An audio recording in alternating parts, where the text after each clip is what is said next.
Je ne voudrais pas qu'on pose le problème de la réconciliation nationale sous l'angle de la réhabilitation de ceux qui sont au dehors, c'est-à-dire ceux qu'on appelle les exilés et les exilés politiques.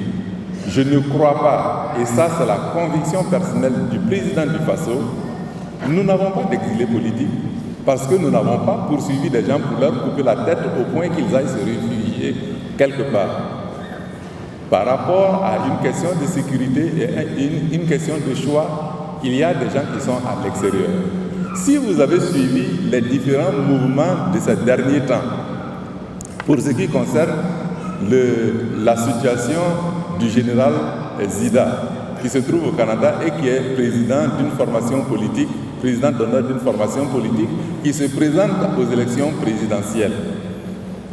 Ceux qui ont les réseaux sociaux savent qu'il a été écrit que le gouvernement s'oppose à ce que M. Zida rentre dans le pays, etc., etc. Nous avons répondu pour dire non, nous n'avons jamais dit que nous sommes contre le retour de Zida au Burkina Faso. La preuve, c'est que son dossier de candidature à la présidentielle a été déposé à la CENI et a été accepté. Si nous étions contre lui, nous aurions pris les dispositions pour que ceux de la majorité, les conseillers de la majorité qui sont dans le conseil, dans la Commission nationale électorale indépendante, s'opposent à sa candidature. Mais nous estimons que c'est un citoyen comme tous les Burkinabés. Seulement, comme tout citoyen, s'il rentre, il a l'obligation de répondre à un certain nombre de griefs qui lui sont faits aujourd'hui par le tribunal militaire. C'est pas plus que ça. Nous ne disons pas, s'il prend son billet, il ne peut pas rentrer au Burkina Faso comme on a eu à le faire dans certains pays. Son avion va arriver et puis on va le détourner, aller au Ghana, etc. Il peut atterrir, il vient.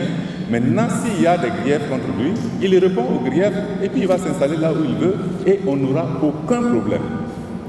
Je pense qu'il faut que l'on comprenne cette dynamique-là et la vision du chef de l'État en matière de réconciliation nationale. Nous ne nous opposons à personne. Nous ne prenons aucune disposition pour que certains ne rentrent pas dans le territoire national parce qu'ils sont des fils de ce pays.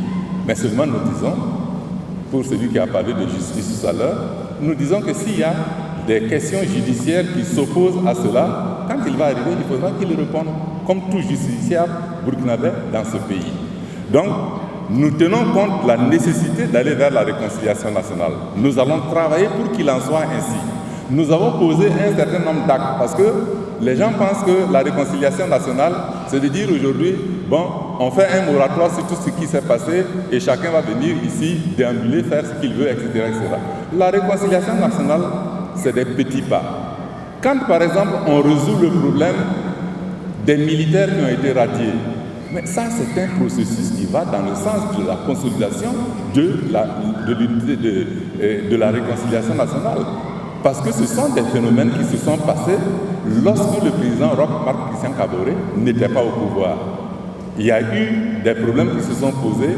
On a introduit des dossiers par le canal du Ashkroun qui sont venus jusqu'au niveau du gouvernement et le gouvernement, sous la présidence du chef de l'État, a décidé de dire bon, on va les réhabiliter, on va leur faire des propositions et on va essayer d'avancer. Nous avons résolu ces cas-là. Il y a d'autres cas que nous sommes en train de résoudre pour ceux qui suivent les conseils des ministres, qui sont des cas qui ont été présentés au Ashkroun. Il y a d'autres cas qui sont en train de venir que nous allons régler dans les prochains conseils des ministres. C'est ça la réconciliation nationale